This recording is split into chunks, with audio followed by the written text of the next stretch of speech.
PAC की तैनाती के साथ गोताखोरों और नाविकों का सहयोग लिया जाएगा। शिविरों में चिकित्सा, दवाएं, एम्बुलेंस और कंट्रोल रूम की व्यवस्था सुनिश्चित करने को कहा गया है। गोमती नगर विपुल खंड में 3 दिन पीएनजी गैस सप्लाई रहेगी बंद। लखनऊ के गोमती नगर के विपुल खंड में 18 से 20 जून तक पाइप्ड नेचुरल गैस यानी कि पीएनजी आपूर्ति बंद रहेगी।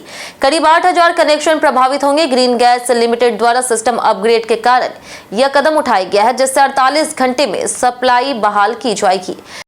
यूपी इंजीनियरिंग कॉलेजों में प्लेसमेंट डेटा होगा पूरी तरह पारदर्शी।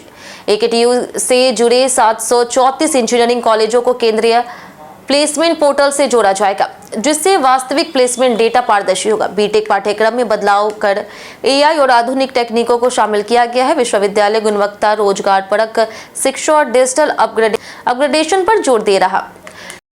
यूपी में गौशालाओं में बायोगैस प्लांट पर मिलेगी सब्सिडी। सरकार गौशालाओं को आत्मनिर्भर बनाने के लिए बायोगैस प्लांट पर सब्सिडी देने की तैयारी कर रही है। मिनी बायोगैस प्लांट पर 50% तक अनुदान और गौवंशी गोद लेने पर आर्थिक सहायता मिलेगी। गौशालाओं को उत्पादन केंद्र बनाने, पशु चिकित्सा सुविधाएं बढ़ाने और अवसंरचना मजबूत करने पर जोर दिया गया। जाने आज कैसा रहेगा यूपी के मौसम का मिजाज। आईएमडी के अनुसार 17 जून को यूपी के अधिकतर जिलों में भीषण गर्मी और लू चलेगी। खास करके पूर्व यूपी में कोई चेतावनी नहीं है। पश्चिमी यूपी में तेज हवाएं, आंधी और बिजली गिरने की संभावना जताई गई है। 20 से 23 जून तक मानसून के प्रवेश की उम्मीद है। 67.50 लाख पेंशन लाभार्थियों की होगी जांच। वृद्धावस्था पेंशन योजना में पारदर्शिता बढ़ाने के लिए समाज कल्याण विभाग ने प्रदेश भर में लाभार्थियों का व्यापक सत्यापन अभियान शुरू किया है।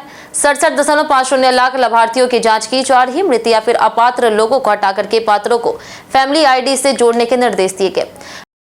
बेसिक शिक्षा विभाग ने लागू किए 10 नए शिक्षण मानक। निपुण भारत मिशन के तहत बेसिक शिक्षा विभाग ने प्राथमिक विद्यालयों में पढ़ाई के 10 नए मानक तय किए हैं। इसका उद्देश्य बच्चों की सीखने की प्रगति और शिक्षा गुणवत्ता बढ़ाना है। सुरक्षित माहौल, नियमित मूल्यांकन गतिविधि आधारित सीख और कमजोर छात्रों के लिए विशेष शिक्षण पर जोर दिया गया। मलेरिया उन्मूलन के लिए यूपी में 3 चरणीय योजना लागू। प्रदेश में मलेरिया उन्मूलन अभियान शुरू किया गया, जिसमें ट्रैक, टेस्ट और ट्रीट मॉडल अपनाया गया है। आशा और स्वास्थ्य कर्मियों को जिम्मेदारी दी गई है। वेक्टर नियंत्रण, लार्वा प्रबंधन और त्वरित इलाज पर फोकस है। राज्य में मलेरिया मरीजों की संख्या लगातार घट रही है। यूपी सहकारी बैंकों के कर्मचारियों को 30% वेतन वृद्धि का मिलेगा तोहफा। प्रदेश के 14 जिला सहकारी बैंकों के 1000 से अधिक कर्मचारियों को 20 से 30 वर्षों बाद वेतन वृद्धि का लाभ मिलेगा। उन्हें 2011 का वेतनमान लागू किया जाएगा, जिससे लगभग 30% वेतन बढ़ेगा। लंबे समय से रुके वेतन पुनरीक्षण को लेकर के सरकार ने महत्वपूर्ण निर्णय लिया है। यूपी में जून तक पूरा होगा किसान सम्मान निधि अभियान। प्रदेश में पीएम किसान सम्मान निधि के सभी पात्र किसानों को जोड़ने के लिए विशेष सैचुरेशन ड्राइव शुरू की जाएगी। जून तक वंचित किसानों का सत्यापन, ई-केवाईसी, आधार और भूमि रिकॉर्ड अपडेट कर लाभ सुनिश्चित किया जाएगा। खेत बचाओ अभियान के साथ यह प्रक्रिया तेज की जाएगी। अखिलेश यादव ने भाजपा पर कॉरिडोर घोटालों का लगाया आरोप। अखिलेश यादव ने भाजपा सरकार पर कॉरिडोर और चौड़ीकरण योजनाओं में बड़े घोटाले का आरोप लगाते हुए बहुसदस्यीय न्यायिक जांच की मांग की है। उन्होंने अयोध्या राम मंदिर चढ़ावा मामले में भी जांच को लेकर के सवाल उठाए। साथ ही साधु संतों ने ट्रस्ट में बदलाव और निष्पक्ष जांच की मांग की। लखनऊ रेलवे स्टेशन बना बॉलीवुड और ओटीटी का शूटिंग हब।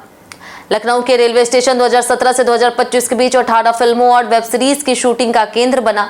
आयुष्मान खुराना से कार्तिक आर्यन तक कई कलाकार यहां शूटिंग कर चुके हैं। ब्रिटिश कालीन वास्तुकला और अनुकूल माहौल के कारण यह स्टेशन फिल्म निर्माताओं की पसंद बन गई है।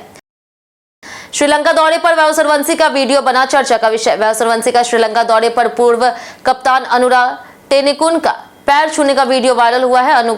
अनुरा श्रीलंका के पहले वनडे कप्तान और पूर्व बल्लेबाज हैं। उन्होंने 4 वनडे में 137 रन बनाए तथा घरेलू क्रिकेट में भी अच्छा प्रदर्शन।